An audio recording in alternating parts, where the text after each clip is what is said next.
नमस्कार, मैं ऋषि शर्मा अपने YouTube channel online study with Rishi Sharma में आपका हार्दिक अभिनंदन करता हूं। वाक्य प्रकरण के अंतर्गत हमने प्रथम भाग में वाक्य की परिभाषा और उसके अंगों पर चर्चा की। इसके द्वितीय भाग में हमने वाक्य के अनिवार्य तत्वों पर विस्तार पूर्वक चर्चा की। आज हम वाक्य के प्रकार कितने होते हैं या वाक्य कितने प्रकार के होते हैं इस पर चर्चा करेंगे। अब हम आज के अपने टॉपिक पर आते हैं, वाक्य के प्रकार। वाक्य के प्रकार या फिर हम कहें कि वाक्य के भेद या वाक्य कितने प्रकार के होते हैं। वाक्य दो प्रकार के होते हैं। दो प्रकार के होते हैं। वाक्य कितने प्रकार के होते हैं या वाक्य के कितने भेद होते हैं? वाक्य के दो भेद होते हैं या वाक्य दो प्रकार के होते हैं। पहला है रचना के आधार पर। रचना के आधार पर वाक्य के प्रकार या भेद। वाक्य के प्रकार या भेद। दूसरा है अर्थ के आधार पर। अर्थ के आधार पर वाक्य के प्रकार या भेद। वाक्य के प्रकार या भेद। पहले हम रचना के आधार पर वाक्य कितने प्रकार के होते हैं या रचना के आधार पर वाक्य के कितने भेद होते हैं। तो रचना के आधार पर वाक्य के तीन भेद होते हैं। पहला है सरल या साधारण वाक्य। दूसरा है संयुक्त अथवा योजक वाक्य। तीसरा है मिश्र या मिश्रित या जटिल वाक्य। लिखते हैं पहले हम किस पर? रचना के आधार पर वाक्य के प्रकार या भेदों पर चर्चा करेंगे। रचना के आधार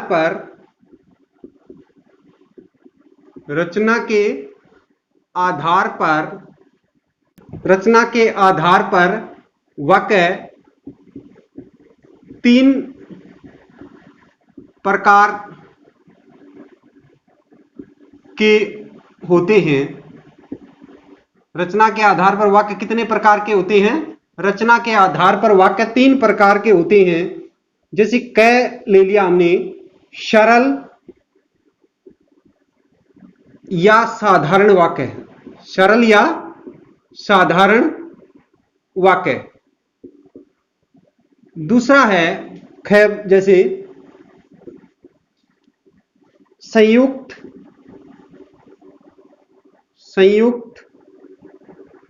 या योजक। संयुक्त को क्या कहते हैं? योजक वाक्य।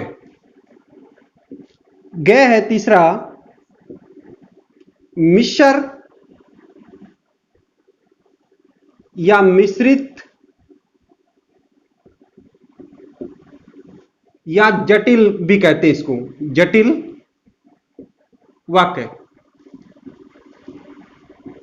इस प्रकार रचना के आधार पर वाक्य के कितने भेद होते हैं या वाक्य के कितने प्रकार होते हैं? तीन प्रकार। सरल या साधारण वाक्य, संयुक्त अथवा योजक वाक्य, तीसरा है मिश्र या मिश्रित या जटिल वाक्य।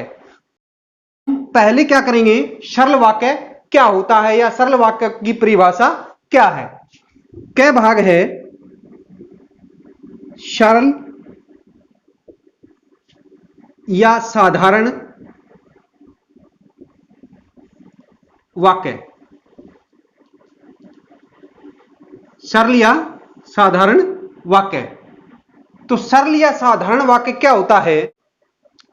वह वाक्य जिसमें एक उद्देश्य और एक विधेय हो। उद्देश्य और विधेय का मतलब क्या है? वह वाक्य जिसमें एक उद्देश्य, उद्देश्य यानी कर्ता, और विधेय एक विधेय, यानी विधेय का मतलब एक क्रिया, यानी एक उद्देश्य और एक विधेय यानी एक कर्ता और एक क्रिया हो, अथवा जिसमें एकमात्र क्रिया का प्रयोग हो, उसे क्या कहते हैं? हम सरल या साधारण वाक्य कहते हैं। तो हम इसकी परिभाषा लिखते हैं। जिस वाक्य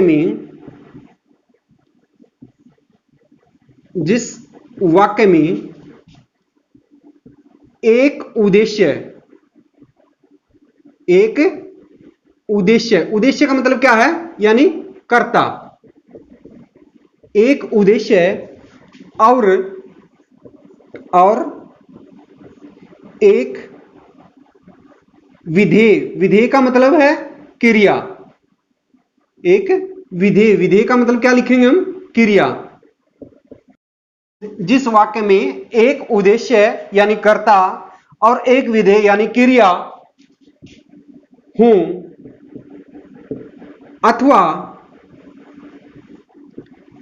अथवा क्या लिखेंगे हम? जिस वाक्य में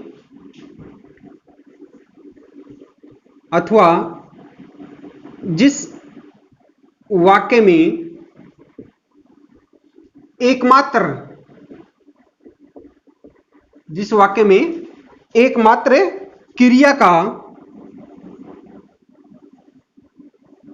का उपयोग या प्रयोग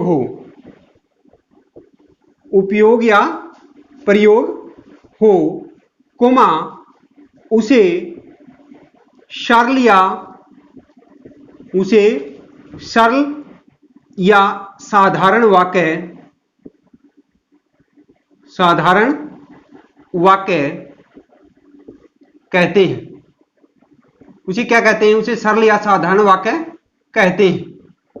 यह परिभाषा है जिस वाक्य में एक उद्देश्य और एक विधेय हो, अथवा जिस वाक्य में एकमात्र क्रिया का प्रयोग हो या उपयोग हो, उसे सरल या साधारण वाक्य कहते हैं। यहां उद्देश्य और विधेय अकेले अकेले भी हो सकते हैं और विस्तार सहित भी, लेकिन न तो दो उद्देश्य हो सकते हैं और न ही दो विधेय। ये बात भी हम लिख देते हैं। यहां क्या लिखेंगे हम? यहां उद्देश्य और विधेय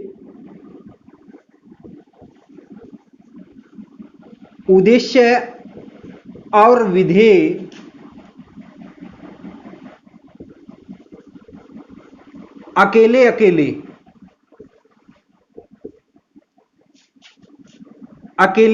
अकेले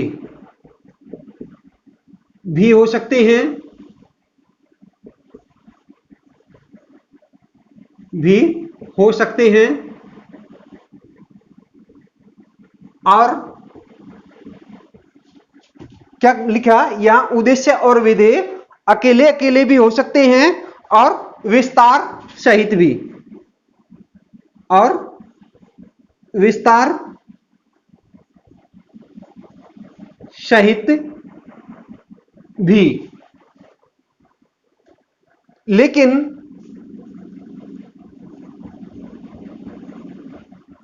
लेकिन न तो दो उद्देश्य हो सकते, न तो दो उद्देश्य हो सकते और न दो विधेय,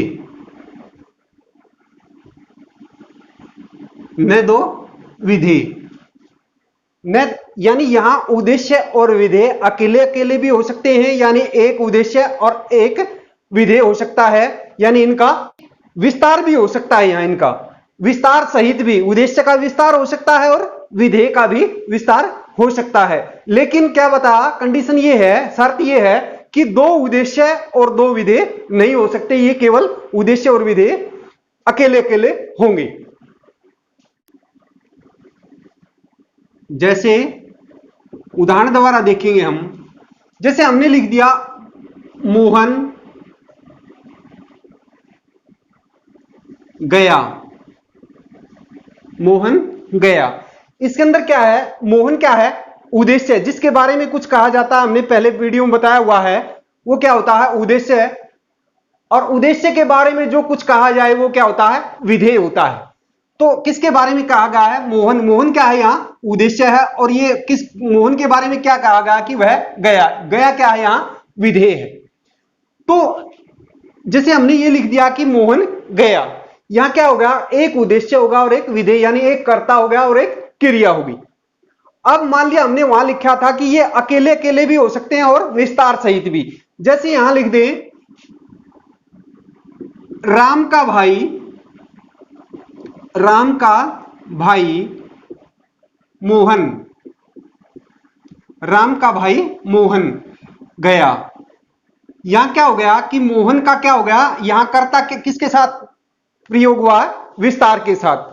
उद्देश्य क्या है, विस्तार सहित है। यहां पे यहां क्या है, उद्देश्य विस्तार सहित है, उद्देश्य विस्तार सहित, विस्तार सहित प्रयोग हुआ। और जब हमने कहा कि विधेय का भी विस्तार हो सकता है, विधेय भी क्या हो सकता है, विस्तार सहित हो सकता है। और हम इसको विधेय का विस्तार पूर्वक बताएं हम, जैसे हम इसको ऐसे लिखे राम का भाई, राम का भाई मोहन विद्यालय गया, विद्यालय गया। तो यहां क्या होगा, विद्यालय गया, यहां क्या होगा, विधेय का विस्तार हो गया, यहां इसका विधेय का विस्तार हो गया। तो इसमें क्या है, उद्देश्य और विधेय दोनों क्या है, विस्तार सहित हैं। इस वाक्य के अंदर क्या है, उद्देश्य और विधेय विस्तार सहित हैं। अब हम साधारण वाक्य के कुछ उदाहरण देखते हैं। जैसे साधारण या सरल, साधारण या सरल वाक्य के कुछ उदाहरण, कुछ उदाहरण इस प्रकार हैं।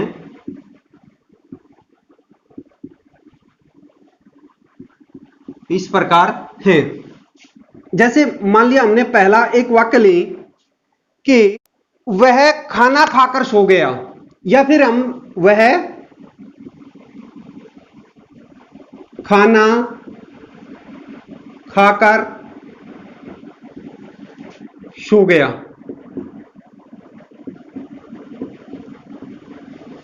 तो ये क्या है, एक साधारण या सरल वाक्य है।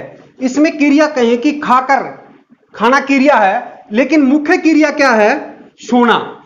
ये मुख्य क्रिया, एकमात्र मुख्य क्रिया का प्रयोग, मान लिया ये क्या है, मुख्य क्रिया है। अब हम कहें छुट्टी, दूसरा वाक्य देखिए हम, जैसे छुट्टी होने पर, छुट्टी होने पर बच्चे, क्या कहें, छुट्टी होने पर बच्चे घर गए, घर गई। तो ये क्या है, किस प्रकार का वाक्य है, सरल वाक्य है, जिसमें उद्देश्य और विधेय यानी कर्ता और क्रिया है। या फिर हमने बताया था कि यहां पर भी जैसे विस्तार भी है, जैसे छुट्टी होने पर बच्चे, यहां किसका है, उद्देश्य और विधेय का विस्तार भी है इस वाक्य के अंतर्गत। तीसरा हम ले, मां ने बच्चे को,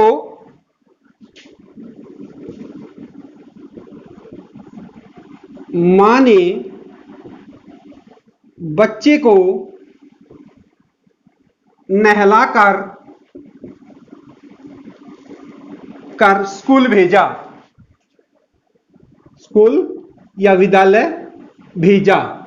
तो ये किस प्रकार का वाक्य हुआ, साधारण वाक्य है या सरल वाक्य है।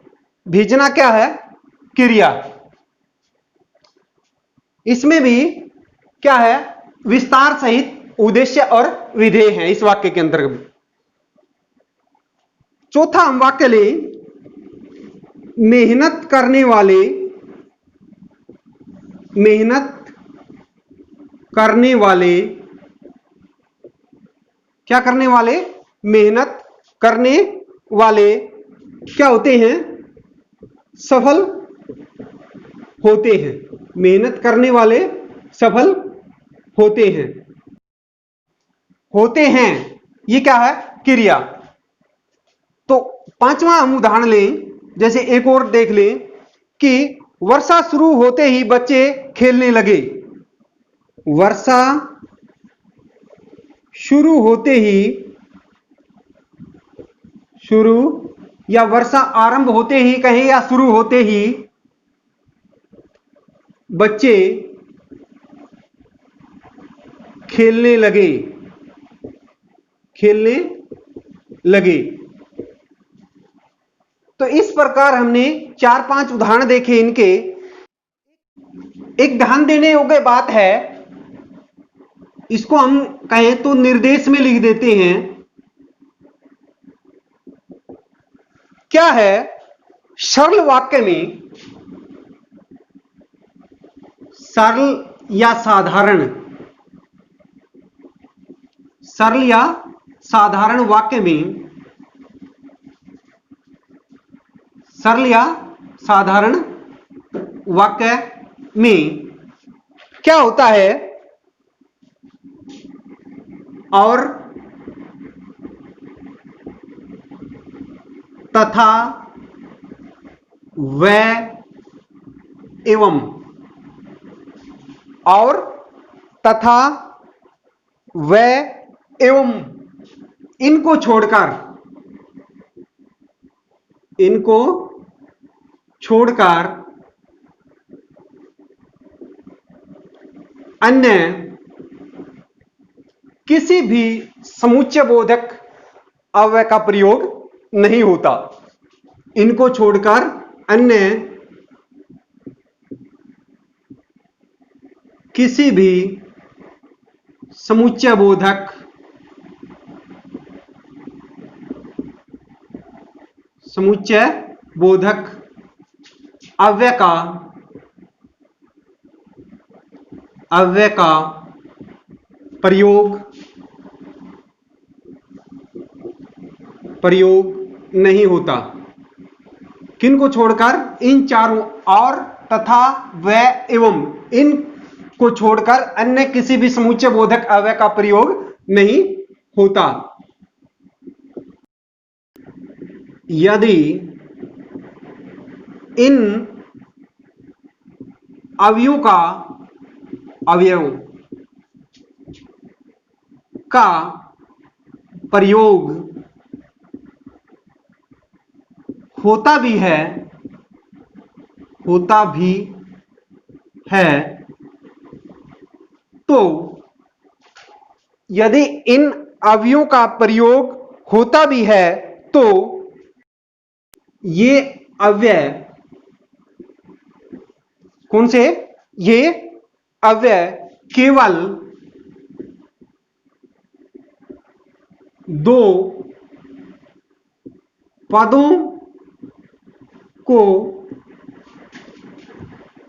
जोड़ने का कार्य करते हैं। क्या करते हैं?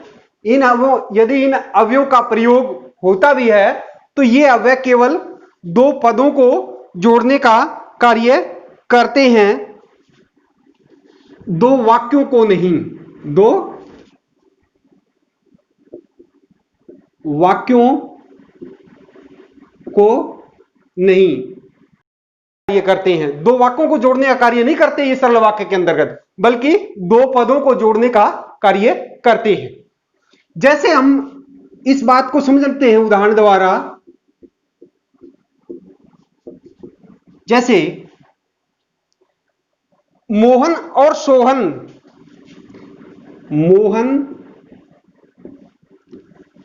और सोहन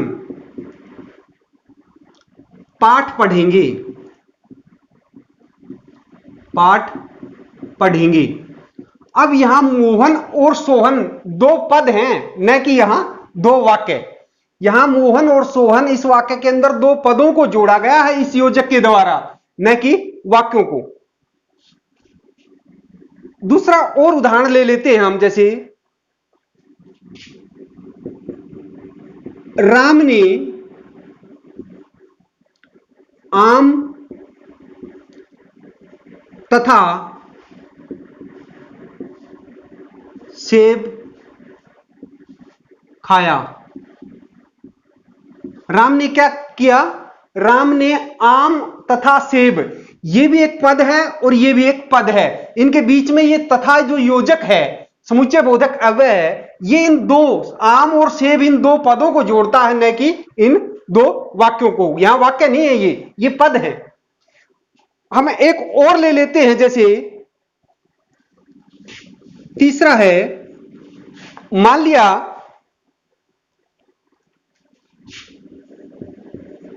राम, श्याम एवं सोहन बाजार गए, बाजार गए। अब जैसे यहां ये जोड़ा है इनको, ये क्या है? पद है ये, श्याम और सोहन, या ये राम, श्याम और एवं सोहन, वाक्य नहीं है। तो ये बात स्पष्ट है कि इस प्रकार जहां पर ये योजक के रूप में इनका प्रयोग होता है सरल वाक्यों के अंदर, तो ये दो पदों को जोड़ते हैं, वाक्यों को नहीं, जैसा कि इन उदाहरणों द्वारा बताया। अब हम रचना के आधार पर वाक्य का दूसरा भेद क्या? संयुक्त, या फिर क्या नाम दिया इसको? योजक, संयुक्त या योजक वाक्य। संयुक्त या योजक वाक्य की परिभाषा क्या होगी? जिस वाक्य में एक से अधिक, क्या होगी? जिस वाक्य में एक से अधिक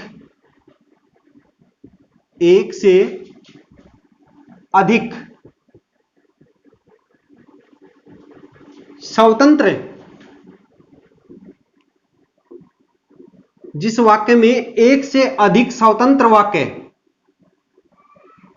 जिस वाक्य में एक से अधिक का मतलब दो भी हो सकते हैं और तीन भी, दो या दो से अधिक स्वतंत्र उपवाक्य है। किससे?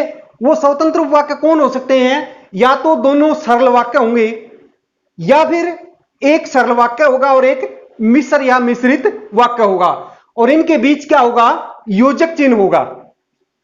लिखते हैं हम परिभाषा, जिस वाक्य में एक से अधिक स्वतंत्र वाक्य है, अर्थात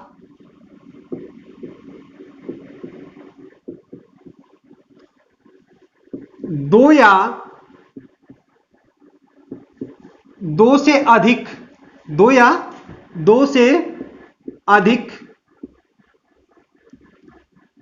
स्वतंत्र उपवाक्य, दो या दो से अधिक स्वतंत्र उपवाक्य कौन कौन से? यानी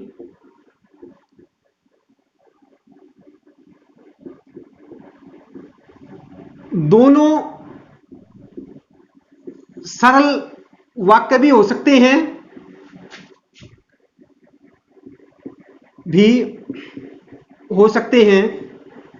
अथवा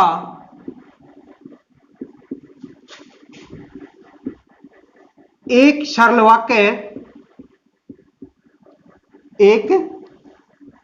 वाक्य एवं दूसरा मिश्र वाक्य, मिश्र वाक्य।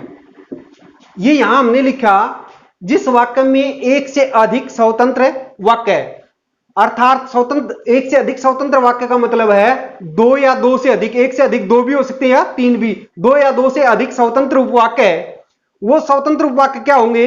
या तो दोनों सरल वाक्य होंगे और उनके बीच दो सरल वाक्यों को किसी योजक द्वारा जोड़ा जाएगा, या फिर एक सरल वाक्य होगा और दूसरा मिश्र वाक्य होगा या मिश्रित वाक्य होगा, उनको किसी योजक द्वारा जोड़ा जाएगा। क्या हो? स्वतंत्र उपवाक्य किसी स्वतंत्र उपवाक्य किसी योजक या समुच्चय बोधक, किसी समुच्चय बोधक, समुच्चय बोधक अव्यय द्वारा, किसी समुच्चय बोधक अव्यय द्वारा परस्पर या आपस में, परस्पर या आपस में जुड़े हों, जुड़े हों, कोमा उसे संयुक्त वाक्य कहते हैं। उसे क्या कहते हैं? संयुक्त वाक्य कहते हैं। इसे योजक वाक्य भी कहा जाता है। यहां निर्देश लिख देते हम, संयुक्त वाक्य में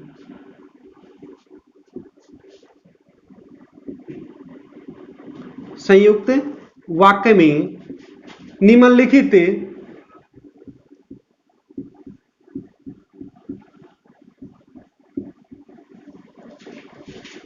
समुच्चय बोधक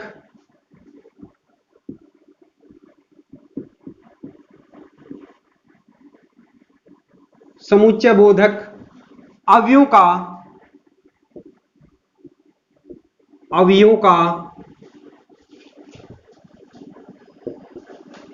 प्रयोग होता है।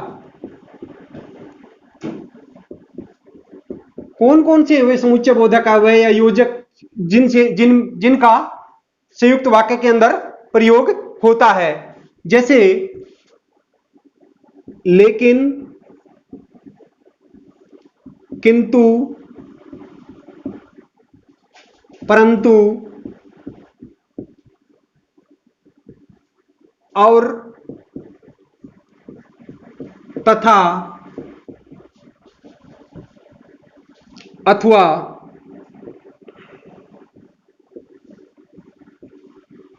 इसलिए,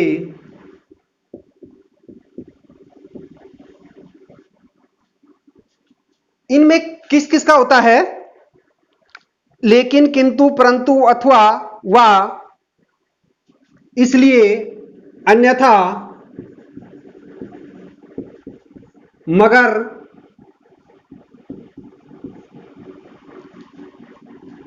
वा, लेकिन, किंतु, परंतु, और, तथा, अथवा, इसलिए, अन्यथा, मगर, वा, वरना, बल्कि, अपितु, इत्यादि। यानी संयुक्त वाक्य के अंदर इन योजक या समुच्चय बोधक अवयवों का प्रयोग मिलेगा। वो जुड़े मिलेंगे, या तो सरल वाक्य, दोनों सरल वाक्यों को इनके द्वारा जोड़ा जाएगा, या फिर एक सरल वाक्य और एक मिश्र वाक्य इनके द्वारा जोड़ा मिलेगा। जैसे संयुक्त वाक्य को हम उदाहरणों द्वारा देखेंगे। पहला लेते हैं हम, राधा नाच रही है, राधा नाच रही है, और श्याम देख रहा है, देख रहा है। यहां राधा नाच रही है और श्याम देख रहा है। ये दोनों अलग अलग सरल वाक्य हैं और दोनों अपने पूर्ण अर्थ का बोध करा रहे हैं। इन दोनों, हमने परिभाषा में कहा था, या तो दोनों सरल वाक्य होंगे किसी योजक द्वारा जुड़े हुए, या फिर एक सरल वाक्य होगा और एक मिश्रित वाक्य होगा। यहां हम दोनों सरल वाक्यों का उदाहरण देख रहे हैं कि दोनों योजक द्वारा किस प्रकार जुड़े हुए, संयुक्त वाक्य किस प्रकार बने हुए हैं। कि राधा नाच रही है, ये एक सरल वाक्य है, और श्याम देख रहा है, ये और योजक से जुड़ा हुआ है। तो ये पूर्ण अर्थ अभिव्यक्ति करवा रहा है, पूर्ण अर्थ का बोध करवा रहा है और योजक द्वारा जुड़ा हुआ है। तो ये वाक्य कौन सा हुआ? संयुक्त वाक्य हुआ। अब दूसरा देखते हैं। लता बीमार है,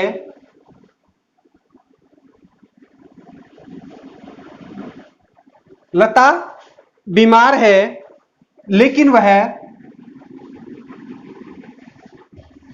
लता बीमार है लेकिन वह नाचेगी,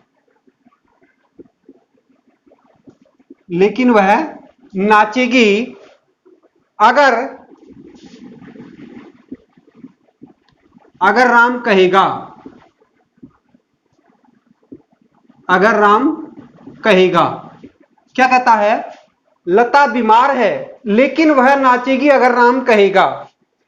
ये क्या है? लता बीमार है, ये क्या है? एक सरल वाक्य है। हमने बताया था कि या तो एक सरल वाक्य होगा, एक मिश्र वाक्य है। तो इसमें पहला तो हमने दोनों सरल वाक्यों का उदाहरण देखा, दूसरा हमने देखा कि इसमें एक सरल वाक्य है और दूसरा मिश्र वाक्य है। लेकिन वह नाचेगी अगर राम कहेगा, तो ये क्या होगा? ये मिश्र वाक्य होगा। तो ये किससे जो, एक सरल वाक्य का है इसमें और एक मिश्र वाक्य, और किससे? लेकिन और अगर। ये किससे जुड़ा हुआ है? अगर। ये किसका योजक का प्रयोग, किस योजक का प्रयोग हुआ है? अगर का। तो इस प्रकार ये पूर्ण अर्थ की अभिव्यक्ति या बोध करवा रहा है। तो ये क्या है? संयुक्त वाक्य है। हम और देखेंगे, जैसे राम पढ़ रहा है। तीसरा वाक्य देखें, राम पढ़ रहा है तथा मोहन लिख रहा है, मोहन लिख रहा है।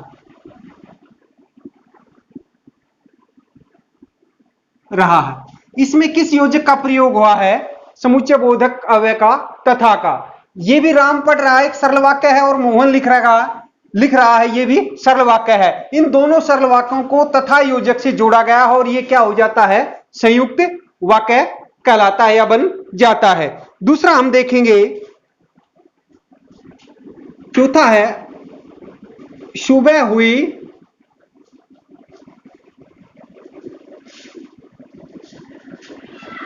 और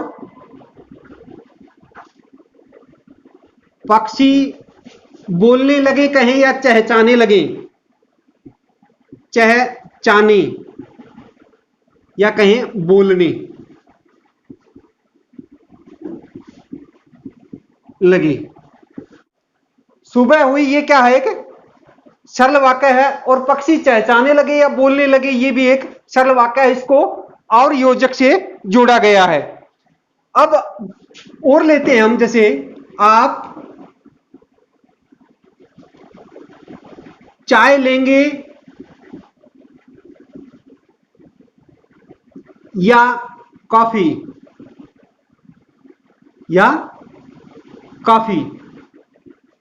यहां किस योजक का? या योजक का प्रयोग हुआ, यहां और योजक का प्रयोग हुआ है। तो ये आप इस वाक्य को ऐसे कहेंगे, आप चाय लेंगे या कॉफी लेंगे। तो यहां क्या होगा? इस योजक के द्वारा जो जुड़ा हुआ है, इसलिए ये क्या है? या से जुड़ा होने के कारण समुच्चय बोधक अव्यय के द्वारा ये क्या है? संयुक्त वाक्य है। तुम मेहनत से पढ़ो, तुम मेहनत से पढ़ो,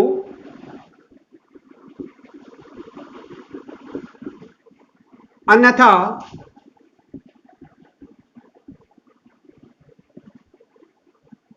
अन्यथा क्या हो जाओगे? फेल हो जाओगे। हो जाओगे। तुम मेहनत से पढ़ो अन्यथा फेल हो जाओगे। ये क्या है? ये एक समुच्चय बोधक अव्यय योजक है। तुम मेहनत से पढ़ो, ये क्या है? फेल हो जाओगे। तो इन वाक्यों को जोड़ा गया है अन्यथा योजक से, इसलिए ये क्या हुआ? संयुक्त वाक्य हुआ।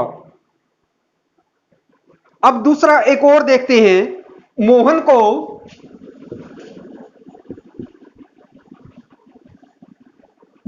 को पुस्तकें खरीदनी थी।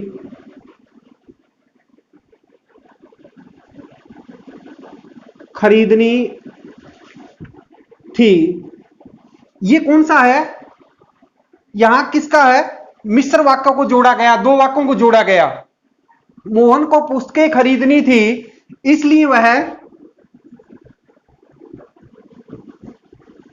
इसलिए वह बाजार गया।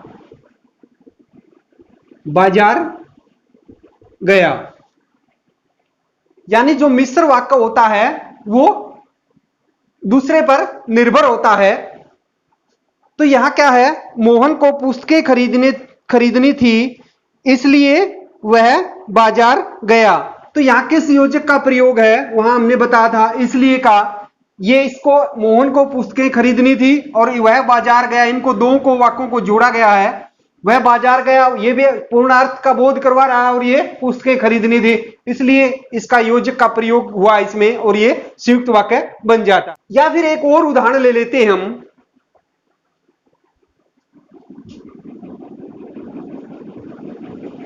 ठीक से काम करो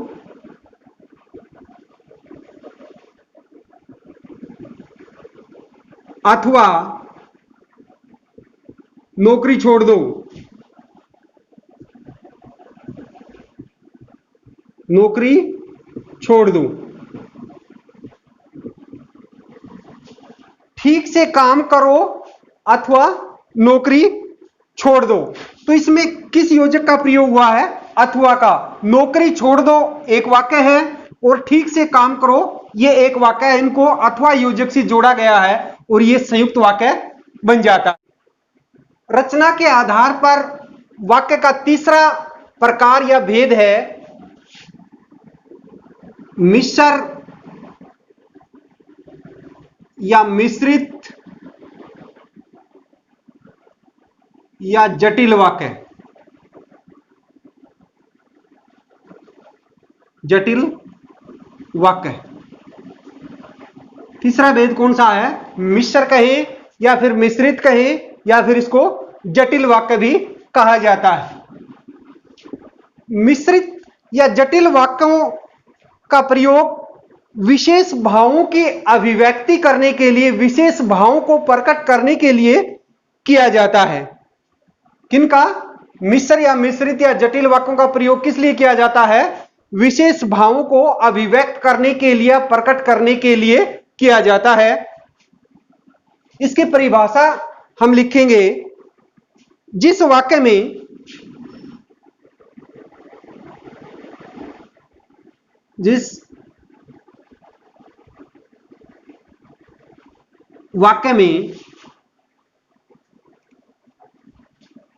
एक से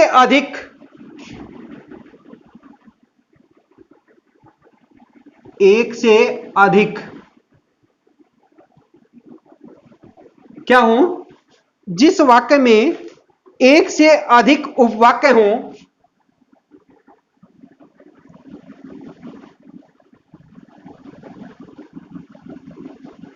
क्या हो?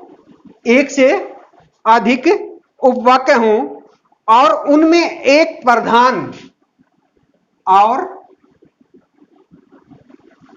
उनमें एक प्रधान, प्रधान का मतलब मुख्य है, एक प्रधान या मुख्य वाक्य हो,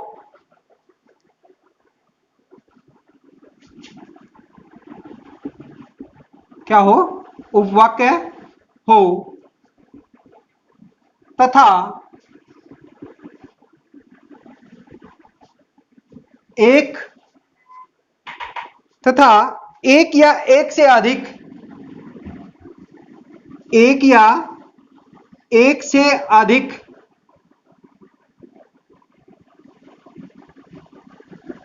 एक या एक से अधिक आश्रित उपवाक्य, आश्रित उपवाक्य, क्या कहा, जिस वाक्य में एक से अधिक उपवाक्य हों, यानी एक से अधिक तो उपवाक्य होंगे, उनमें एक मुख्य या प्रधान उपवाक्य होगा तथा एक या एक से अधिक आश्रित उपवाक्य परस्पर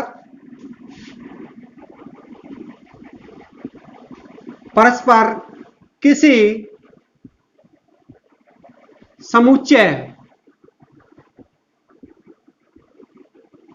समुच्चय बोधक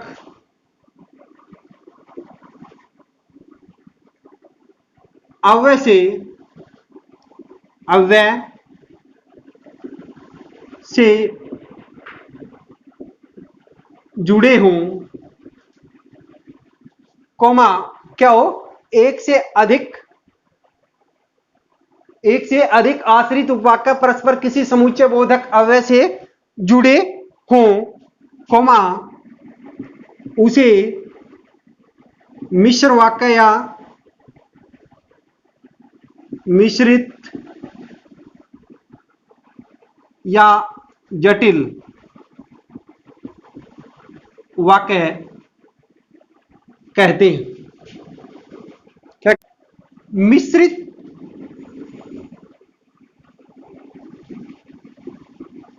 वाक्यों में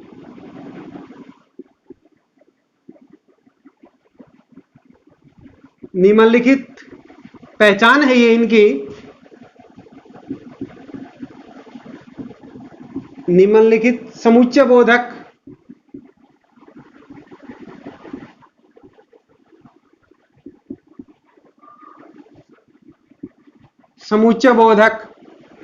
अवयवों का प्रयोग होता है। यहां हम लिख देते हैं कि कौन कौन से समुच्चय बोधक अवयवों का प्रयोग होता है। जैसे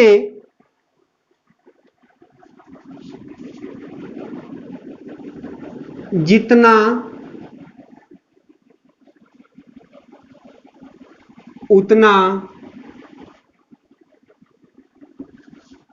क्या लिखेंगे हम, जितना उतना, जहां वहां, जब, तो, जो, यद्यपि,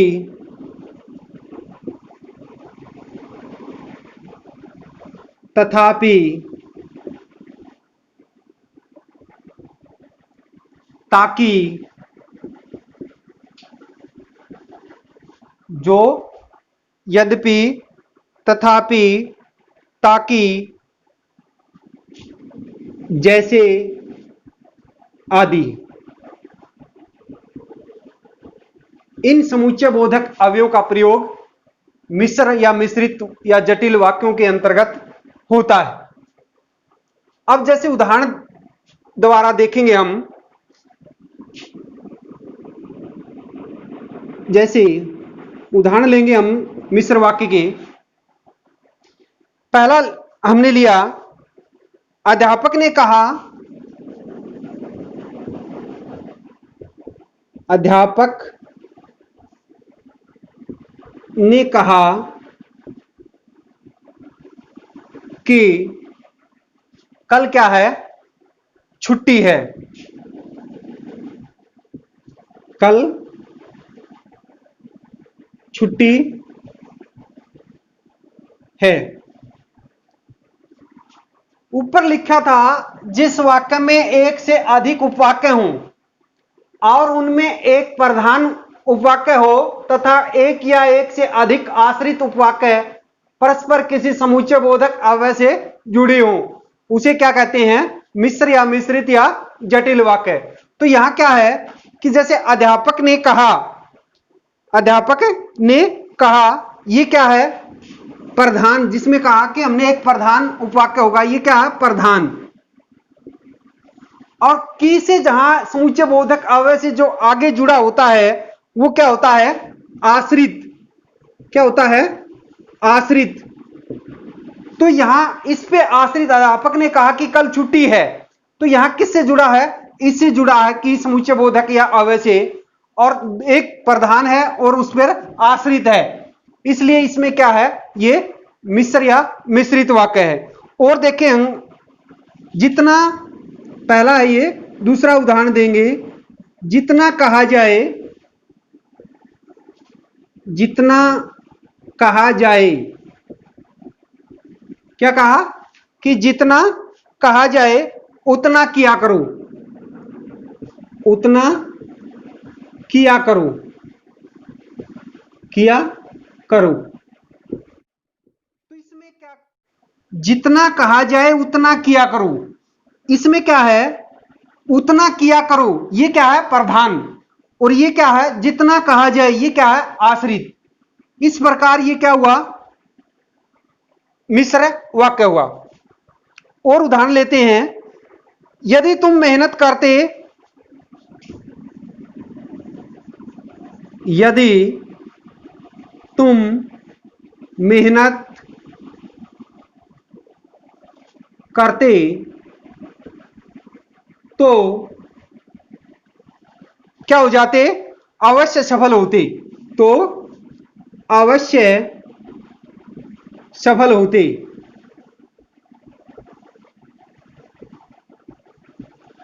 यदि तुम मेहनत करते तो अवश्य, तो इसमें क्या है? तो योजक का प्रयोग हुआ है।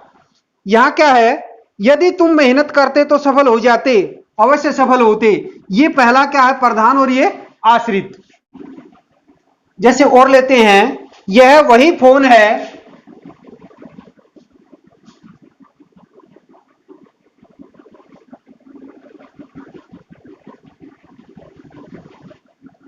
जो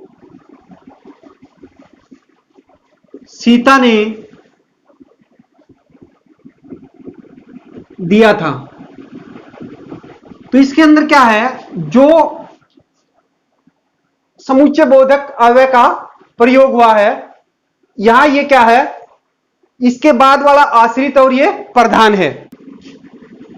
राधा नाचेगी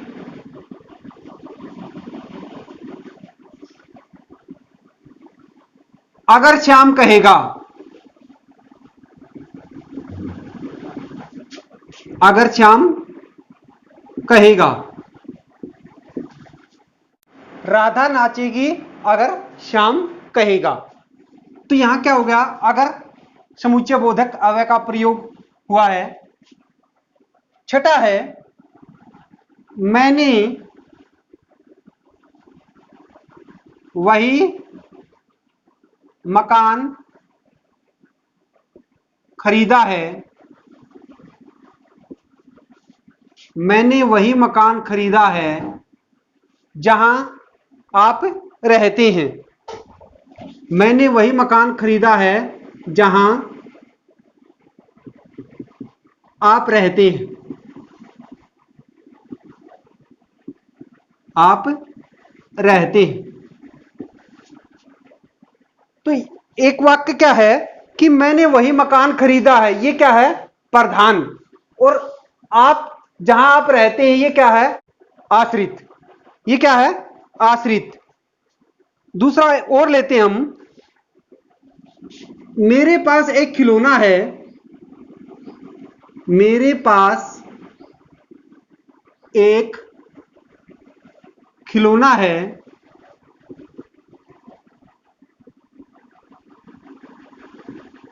जो बैटरी से चलता है, बैटरी से चलता है। इसमें क्या? जो योजक का, ऊपर वाले में जहां, इसमें जो योजक का प्रयोग हुआ है। ये क्या है? मेरे पास एक खिलौना है जो बैटरी से चलता है। तो मेरे पास एक खिलौना, ये क्या है? प्रधान है, और ये जो बैटरी से चलता है, ये क्या है? आश्रित है। एक और लेते हैं हम। सीता